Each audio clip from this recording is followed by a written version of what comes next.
नमस्कार, मैं श्याम सुंदर पांडे सोनभद्र से। बिल्कुल सुबह सुबह का टाइम है। पूर्व की भांति मैं पुनः अपने गोदाम पे बैठा हूँ, जहाँ से मैं 500 रुपये किलो कपड़े बेचता हूँ। ये रहा मेरा गोदाम। अब ये सारे कपड़े फॉरेन कंट्री के होते हैं। आप लोग को परचेजिंग करनी है, बिल्कुल आइए। बहुत ज़्यादा पब्लिक का प्यार मिल रहा है और एक बात से मैं बहुत प्रसन्न हूँ। शायद मुझे साल भर पहले तक सोशल मीडिया की ताकत का अंदाज़ा नहीं था।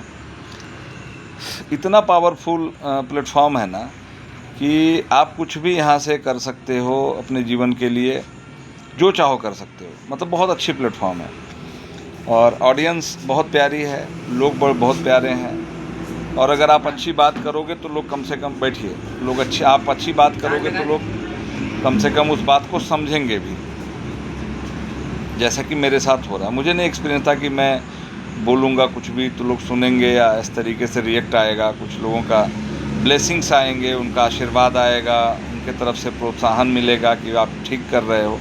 मुझे बहुत अच्छा एक्सपीरियंस हुआ। अब आ जाइए मुद्दे की बात पे। मुद्दे की बात यह है कि लाखों करोड़ों अरबों रुपया, पता चला 1000 करोड़ वहाँ से पकड़े गए। ईडी ने पकड़ा, सीबीआई ने पकड़ा, फलाने ने पकड़ा, ढिमका ने पकड़ा। हजार करोड़ रुपए पकड़े जाते हैं तो ये तो श्योर है कि 100% वैल्यू उसकी शो नहीं की जाती होगी। चलिए ये बात अलग है। लेकिन जो वैल्यू शो की जाती है उन पैसों का आखिर में क्या होता है? वो पैसा जाता कहाँ है? पकड़े जाने के बाद की साइकिल गवर्नमेंट लेती है या उस पार्टी को वापस कर देते हैं? गवर्नमेंट लेती है तो उसको रखती किस कोष में है? पार्टी को वापस करते हैं तो फिर पार्टी को क्यों वापस करते हैं? ये बात अपने को पता नहीं चलती। ये बात बहुत डाउटफुल है।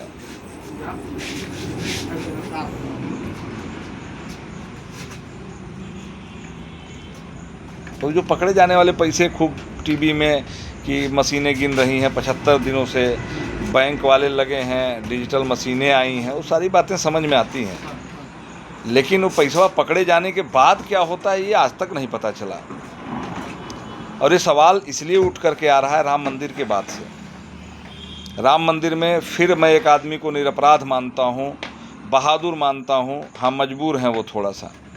वो है हमारे मुख्यमंत्री माननीय योगी आदित्यनाथ जी, जो कि मजबूर हैं। हमें लगता है उनको सताया जा रहा है, उनके साथ जास्ती की जा रही है। वो बहुत नेक दिल इंसान है, मैं पर्सनली उनके बारे में रिसर्च किया हूँ।